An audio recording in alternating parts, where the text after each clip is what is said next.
قد أهله بالصيام وأطل مصعدا أهلا وخلا ليته في كل حين. Karibu katika kipindi Vipi Utapendwa na Watu, naye Ustadh Fathi Faisal Said. Bismillahirrahmanirrahim. Assalamu alaykum wa rahmatullahi wa barakatuh.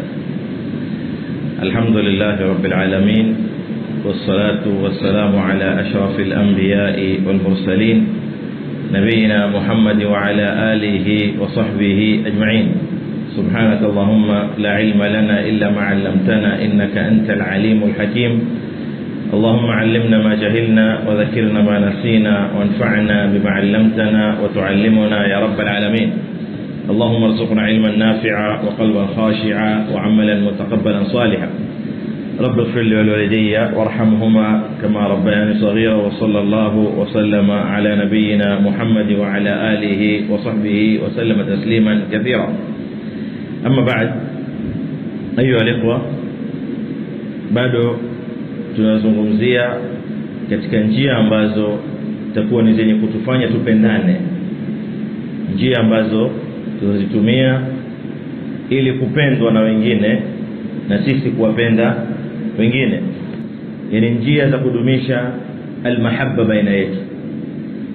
Mara mwisho kukutana tulizungumzia kuhusiana na masala yanayohusiana na salamu. Nasema kwamba salamu ni katika njia kubwa sana inayoleta mahaba baina ya waumini. Jambo lingine ni an tusafihahum indama talqahum, ni kusalimiana kwa kupatiana mikono pale tutakapokutana. Wal musafaha ni ilsaqu safhati al-kaff bil-kaff wa iqbalu al-wajh ala al-wajh. Maana ya musafaha, kushikanisha kiganja cha mkono kwa upande wa ndani na mkono wa mwenzako, na ile hali unafanya hivyo uso umeelekeana na uso wake, huko ndio kuamkuana kwa mkono. Kinyume na vile wengine wanavyofanya, nazungumza na wewe, anakuja mwingine anampatia mkono kwa ubavu na mimi story zangu ziko na mwingine, hiyo si musafaha. Ama kuna wale wamtaji sigara, wale anashika sigara upande mmoja hivi, atoa moshi wake huko afakupa wewe mkono upande huo, hiyo si musafaha katika dini. Musafaha asli yake ni mkono, hii sehemu ya ndani ya kiganja ishikane na sehemu ya ndani ya kiganja ya mwenzako, ikiwa mnaangaliana uso kwa uso. Hivyo ndivyo inavyotakikana katika maelezo ambayo inshallah taala tutayangalia. Na hivi katika adabu za Kiislamu ambazo natakikana Muislamu afanye bidii kuzijua, tujipambe nazo ili tuongeze katika rasidi yetu ya mema. Na haya ni katika adabu ya pale watu wanapokutana, wanasalimiana kwa kupatiana mikono. Na maneno hayo yana nusus nyingi sana katika sheria ya dini yetu tukufu ya Kiislamu, katika maneno ya Bwana Mtume Muhammad sallallahu alaihi wasallam, na faida zake ni nyingi. Sasa ikiwa wewe unatoa mkono kwa kusalimiana kwa kuwa wataka kufuata dini, ni lazima muangalie mazako ili upate thawabu ya sunna ya Bwana Mtume Muhammad sallallahu alaihi wasallam, ili usamehewe dhambi na Allah subhanahu wa ta'ala katika ule muda ambapo nasalimiana. Na musafaha ni sunna ya Mtume Muhammad sallallahu alayhi wasallam, na yule atakayemsalimia mwenzake kwa kupea mkono, kwa kumpatia mkono, huyo atakuwa ni mwenye kulipwa thawabu na Allah subhanahu wa ta'ala, na anayelipwa zaidi ni yule anayeanza. Na kama alivyotaja Imam an-Nawawi rahimahullah ta'ala katika masala ya al-musafaha, akasema ni ilsaqu safhati al-kaff bil-kaff wa yulzamu minhu muqabalatu al-wajh bil-wajh inda al-liqa. Anasema Imam an-Nawawi rahimahullah ta'ala, maana ya musafaha ambayo ni sunna na ambayo tutalipwa thawabu ndani yake, na ambayo ni sababu ya kutupunguzia madhambi yetu, ni kutoa mkono ushikane na mkono wa mwenzako, na ni lazima uso upatane na uso wa mwenzako. Yani wewe mnaangaliana, usiwe waangalia kwingine. Hayo ni maneno ya Imam an-Nawawi rahimahullahu ta'ala. Na akasema kwamba al-musafaha ni sunna inda at-talaqi, ni sunna tutakapopatana, li ahadithi sahiha wa ijma'i al-a'imma, wa hadithi nyingi ambazo ni sahihi zilizokuja katika kueleza fadhila ya kuamkuana kwa kupeana mikono, na vile vile ijma' ya maimamu wote wameafikiana kwamba musafaha ni sunna, na ni musafaha ni thawabu tunapata kutoka kwa Allah subhanahu wa ta'ala.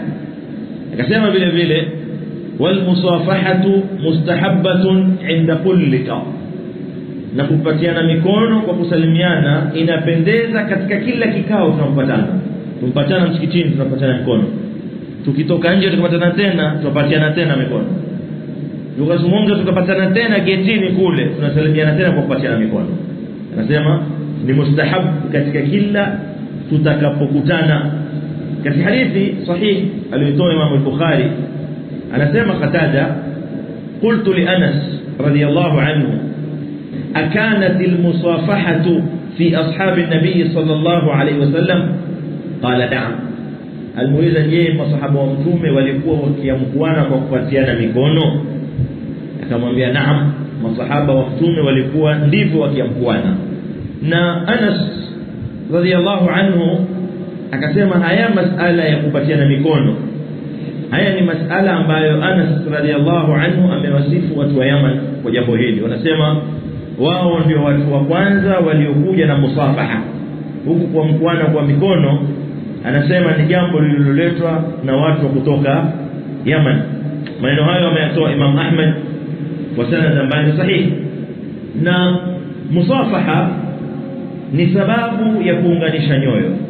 Musafaha, kupatiana mikono, ni sababu ya kulainisha mioyo, ya kutoa vifundo, ya kutoa chuki katika mioyo ya wale wanaosalimiana, kwa sababu ule mkono unapopatana na mkono wa mwenzako ukashikana kana kwamba umetiwa bundi, mkono kama ule, yale yanayopatikana pale yanatembea mpaka kuingia katika moyo wa yule anayesalimia na anayesalimiwa. Kule kuhisi kwa mkono wa mwenzako, ile inapeleka mpaka kwenye moyo wa mwenzako. Na musafaha ni sababu ya kusamehewa dhambi sisi. Kwa hiyo tusifanye kama ni ada, ukatoa mkono huku angalia huku, ama ukatoa mkono bila ya kutoa salamu. Tuifanye kuwa ni ibada ili tusamehewe dhambi zetu, kwa sababu pale unapomwamkua mwenzako wewe dhambi zako zinadondoka. Na hayo ni maneno ya Mtume Muhammad sallallahu alaihi wasallam katika hadithi anayosimulia sahaba al-Bara radiyallahu anhu, qala Rasulullah sallallahu alaihi wasallam ma min muslimain yaltaqiyani fayatasafahani illa ghufira lahuma qabla an yatafarraqa. الحديث أخرجه أهل السنن إلا النسائي، وقال الترمذي حديث حسن غريب. Anasema Mtume Muhammad sallallahu alaihi wasallam, hakuna waislamu wawili watakaokutana kisha wakamkuana kwa kupatiana mikono illa Allah subhanahu wa ta'ala anawasamehe dhambi zao kwa muda ule wanaokuwa pamoja mpaka watakapoachana. Kwa hiyo kila unapomwamkua mwenzako ukampatia mkono wake mkashikana kwa kusalimiana, muda ule mnapokuwa pamoja mnamkuana, ni madhambi yanayosamehewa na Allah subhanahu wa ta'ala. Sasa tuzungumze min baadhi ahkami al-musafaha. Hii musafaha kwa sababu ni dini, ina ahkam zake. Ahkam zake ni zipi? Ya kwanza, katika musafaha tunaanza mwanzo kabla ya musafaha kwa salamu. Sije tukatoa mikono namna hii. Toa salamu mwanzo, wacha waitikie salamu, kisha toa mkono wako. Hivyo ndivyo ilivyo sunna. Lakini baadhi yetu tunatoa mikono bila ya salamu, ama bila ya kuamkua wale walio kando yako. Hiyo si adabu. Kwa hiyo ni lazima mwanzo tuanze na salamu ili tupate fadhila za salamu mwanzo, sababu fadhila za salamu ni nyingi kama tulivyozungumzia katika vikao vilivyotangulia. katika ahkam za musafaha an yusafiha bitalaqati wajhi wa tabassum, unasalimia kwa kumpatia mwenzako mkono kwa bashasha, una smile na unatabassum na uko kupatia mkono, sio kupatia mkono kama ambaye wewe atakumalizane tu na udhia ule uende zako, kama ambaye lazimishwa haya shakupa mkono. Hapana, watoa mkono kama wewe wataka kusalimia. Hiyo ndio katika ahkamu za musafaha. Na hapo kwa sababu ukishafanya hivyo inadhihiri ile farha, ile furaha inadhihiri, na hapo ndipo nyoyo zinavyounganishwa kwa jambo kama lile ambalo tulifanya. Na hayo ni kwa umum ya maneno ya Mtume Muhammad sallallahu alaihi wasallam katika hadithi ya Abi Dharr radhiyallahu anhu, anasema qala li an-nabiy sallallahu alaihi wasallam la tahqiranna min al-ma'ruf shay'an walau an talqa akhaka biwajhin taliq. الحديث أخرجه مسلم في صحيحه. محمد صلى الله عليه وسلم anamwambia Abi Dharr, usidharau katika jema, katika mambo ya thawabu lolote, hata kama utapata na mwenzako tu wewe utabasamu kule kumfurahikia mwenzako unapomwona, hiyo pia ni sadaka mbele ya Allah subhanahu wa ta'ala. Katika hukumu nyingine katika ahkam za musafaha ni kwamba tunasema la yabda'u al-kafiru biha kama la yabda'u bis-salam. Muislamu akikutana na ambaye si Muislamu haanzi na salamu. Yule ambaye si Muislamu wewe humwanzi wewe kumsalimia, lakini yeye akikusalimia wewe unamjibu salamu kama ile. Unamjibu vipi salamu kama ile? Ni lazima mwanzo mjibu, kwa sababu imeingia katika umum ya maneno ya Allah subhanahu wa ta'ala, wa idha huyitum bi tahiyyatin fahayyu bi ahsani minha au rudduha. Mtakaposalimiwa kwa salamu zozote regesheni salamu kama ile kwa uzuri zaidi, ama iregesheni vile mlivyopewa. Kwa hiyo ni lazima turejeshe salamu. Hivyo ndivyo ilivyo katika ahkam za dini yetu tukufu ya Uislamu, kwa kauli ya Mtume Muhammad sallallahu alayhi wasallam akisema la tabda'u al-yahuda wala an-nasara bis-salam, msianze nyinyi kuwasalimia mayahudi ama manasara kwa salamu. Maneno hayo ameyatoa Imam Muslim katika sahihi yake. Lakini atakapokupatia mkono ni lazima na wewe umpatie mkono kwa kumsalimia kwa mkono wako, sio kwa sababu si Muislamu basi ukautoa mkono wako. La, madamu yeye amekupa wewe unampa, wewe huanzi. Hiyo ndio katika ahkam za musafaha. Vile vile musafaha ni katika jambo lenye kuleta upendo na kuunganisha baina ya nyoyo. Kwa hiyo tunafanya bidii kwa sisi tunapatiana mikono tunapopatana tu. Mwanzo unapomwona mwenzako tunampa mkono. Pili, at-tabatu fi nad'i al-yad, kuchelewa kuondoa mkono wako. Unless kuna watu wengi na wewe ukipewa basi usizuie ukauzuia. Mpe mwenzako kidogo, msalimie mwingine, usiwe na haraka wa kutoa mkono wako, kwa sababu hivi ndivyo alikuwa Mtume Muhammad sallallahu alaihi wasallam akifanya. Asema Anas ibn Malik radhiyallahu anhu, kana an-nabiy sallallahu alaihi wasallam idha laqiya ar-rajula fakallamahu lam yusrif wajhahu anhu hatta yakunu huwa alladhi yansarif. Mtume Muhammad sallallahu alaihi wasallam alikuwa akipatana na mtu akizungumza naye haondoi uso wake mpaka yule mtu aondoke. Huyo nani? Ni Mtume alayhi salatu wasalam, anayeng'ara, anayependeza, mzuri wa kimaumbile, mzuri wa akhlaq, mzuri wa kila kitu. Haondoi uso wake kwako wewe mpaka wewe uondoe uso wako. Mimi na wewe sura zetu nyingine zishaanza kuvuka, lakini ukimwangalia mwenzako kidogo tushaondoa. Mkamwambia atakuondolea uzuri wako, uondoe uso wako mpaka mshibe kuonana. Hivyo ndivyo ilivyo. Kama wengine wakipatana mkono mtu angalia chini ama angalia kando, hiyo si katika tabia ya Mtume Muhammad sallallahu alayhi wasallam. Jambo lingine katika ahkam za musafaha, mume hamsalimii mke na mke hamsalimii mume. Usianze kwamba sunna kwa mkwana ukaenda kutafuta wengine huko nje, patiana mikono na kutana tena. Tunaomba tusiondoe haraka, kashika mkono wa mtoto wa watu utakipomwata, haiendi namna hiyo. Ni haramu mume na mume, mke na mke kusalimiana, hata kawa mzee yule mwanamke, hata kawa mtoto huyo wa jinsia nyingine, hairuhusiwi kupatiana mikono. Najua ni ada zetu tumezoea, lakini si sawa kidini. mtu ambaye si mahrim yako hauruhusiwi kumpa mkono. Na hapa pana hatari kubwa hiyo alekwa, kwa sababu madhambi yake ni makubwa sana aliyotaja Mtume Muhammad sallallahu alaihi wasallam. Musafahatu ar-rajuli limra'atin laysat min al-musafaha, hiyo si katika dini. Yule ambaye si mahrim yako usimpe mkono, kwa maneno bwana Mtume Muhammad sallallahu alaihi wasallam akisema katika hadithi aliyopokea Imam Ahmad na Tirmidhi, na akasema Tirmidhi hadithun hasanun sahih, inni la usafihu an-nisa, mimi siamkuani kwa kupatiana mikono na wanawake aina yoyote, alayhi salatu wassalam. Na kwa kauli ya bibi Aisha radhiallahu anha anasema kwamba Mtume Muhammad sallallahu alaihi wasallam, wallahi ma massat yaduhu yada imra'atin qat fi al-mubay'ah. Mtume Muhammad sallallahu alaihi wasallam alipatiwa bai'a nyingi na wanawake, lakini anasema wallahi hakuna siku mtume alitoa mkono wake kumpa mwanamke, hakuna. Mtume alayhi salatu wassalam walikuwa akiwapatia bai'a, anasema bibi Aisha radhiallahu anha aliwapatia bai'a biqaulihi, kwa maneno yake pekee yake shakubali. Sasa niweka mkono hivi mimi mwate mwande, mfano una imani sana kwa utaki mkono wake uchoke. Hakuna kupatiana mikono baina ya mwanamume na mwanamke, hata ikawa ni katika hali sisi tuko kazini mchozoea, sisi tuzoeana jirani, basi pia tanionaje hivyo, atakapokuona ndivyo atakapokufahamu, ataelewa tu, sijani. Na haya ni maneno ambayo yana hatari ndani yake. Anasema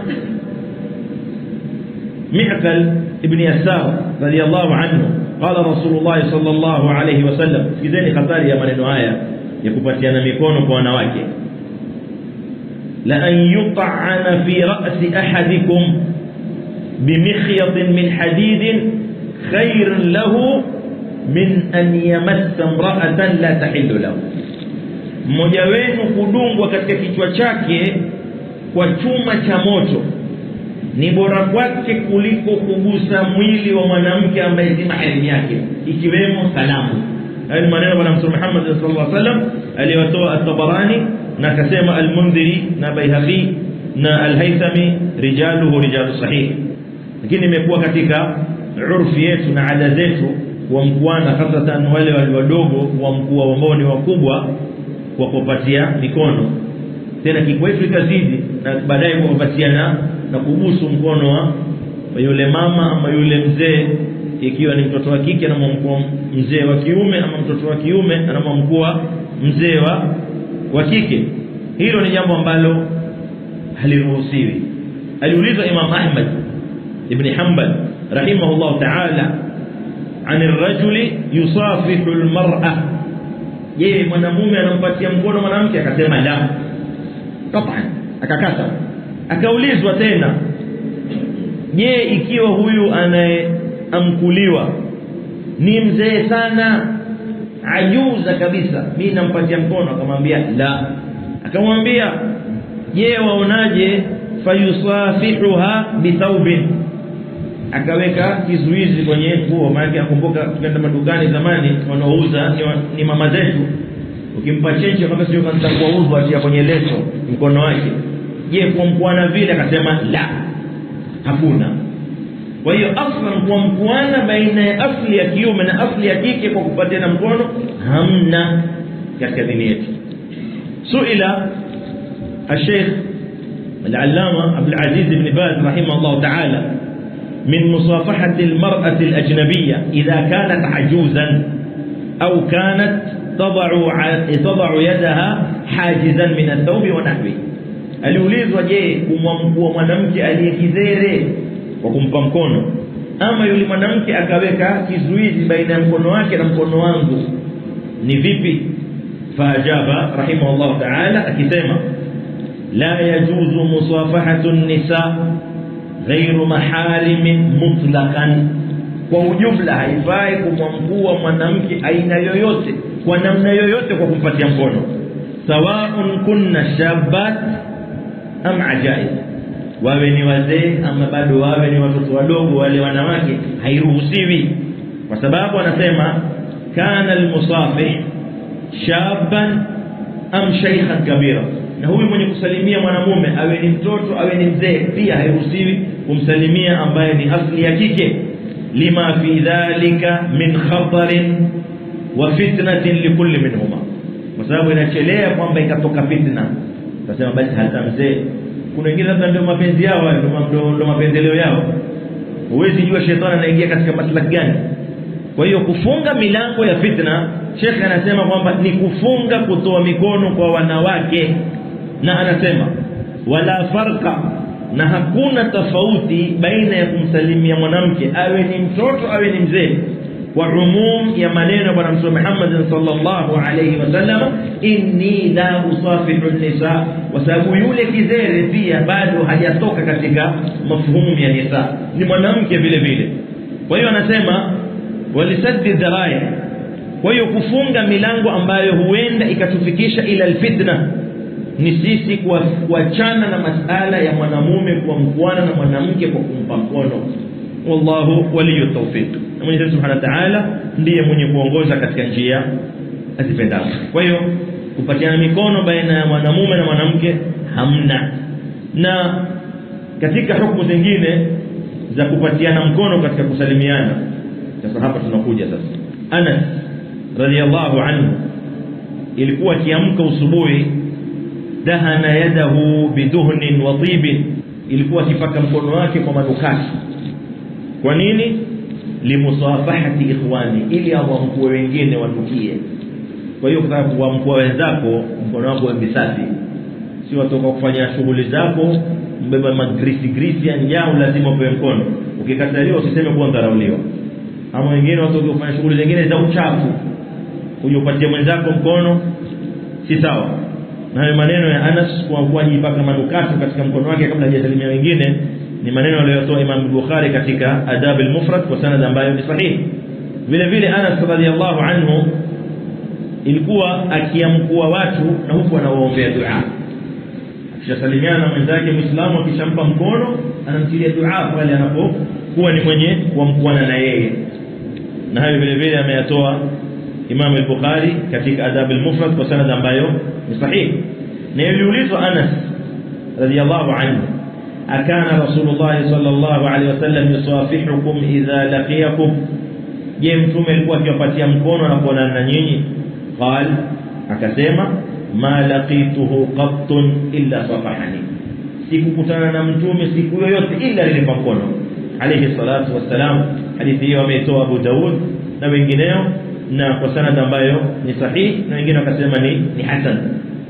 Mtume Muhammad sallallahu alaihi wasallam anasema katika maneno yake katika haya masala ya kuamkuana, tasafahu yadhhab al-ghil, ama tasafuhun yadhhabu al-ghil, amkuaneni kwa kupatiana mikono, kwani huku kuamkuana kwa mkono inaondoa chuki katika mioyo yenu, inaondoa vile vifundo katika mioyo ya Waislamu. Hayo ameyatoa Imam Malik katika Al-Muwatta, na akasema Ibn Wahab katika jami yake ni maneno ambayo ni hasan kama alivyofanya sharhi ya Imam al-Bukhari. Ibn Umar radiyallahu anhuma anasema kana Rasulullah sallallahu alayhi wasallam idha wadda'ani akhadha bi yadi fasafahani, anasema Mtume Muhammad sallallahu alayhi wasallam alikuwa kila akiniaga uchukua mkono wangu kisha akanisalimia kisha akaniaga. Mtume Muhammad sallallahu alayhi wasallam kisha alikuwa akisema katika kumwombea dua, astaudi'u Allah dinaka wa amanataka wa khawatim a'malik, alikuwa akimwombea Allah subhanahu wa ta'ala katika hizi adhiya ambazo tumezitaja hapa. Na katika mambo ambayo yanakatazwa katika kuamkuana, na hapa wengi tuko katika hali hii, ni al-inhina inda adaiha, ni kupinda unapoamkua mwenzako. Yaani unampa mkono huyu, lakini wewe akili yako na uso wako kwa kwingine, hairuhusiwi. Huko ni kuonesha madharau, na haya sana yapatikana katika mjumuiko wa watu, ukiwa makaburini, ukiwa harusini, ukiwa msikitini. Tena upate wale watu ambao wanajiita wao ndo mashekhi wakubwa wale, akazungukwa na watu akupa mkono huku, yeye azungumza mtu mwingine huku. Hiyo hairuhusiwi. Fadhali usimpe mkono, simwamkue kabisa, ni fadhali, kwa sababu mambo kama yale huenda yakajenga kibri. Yule akaona kwamba mimi nimedharauliwa kwa yule ambaye ninampatia mkono. Vile vile katika hali ya kuwa mkuana hairuhusiwi kunyenyekea kwa yule anayempa mkono. Na hii ni hali ambayo iko katika watu namna hii. Mtu anakuja mkono wake sijui namna hii kutoka wapi ya kuwa mkuana. Mtu ameinuka akija kumwona mwenzake kama ambaye apiga magoti alafu ameshika mkono wake alafu yompa namna hii, hiyo hairuhusiwi. Kwa sababu hapo tunakuwa sisi tunamadhimisha mtu ambaye si pahala pake kuadhimishwa. Anayeadhimishwa na hali kama ile ni mmoja pekee yake, ni Allah subhanahu wa ta'ala. Ndio maana tunarukuu kwa sababu yake na tunasujudu kwa sababu yake. Kwa hiyo unapotoa mkono simama wima, awaye atazoea. Hata wengine wakampa mkono wamepiga magoti, wengine wakapinda hivi kama hiyo rukuu. Wewe simama, ajue msimamo wako, kesho atakubali na kesho wale wengine pia wataiga.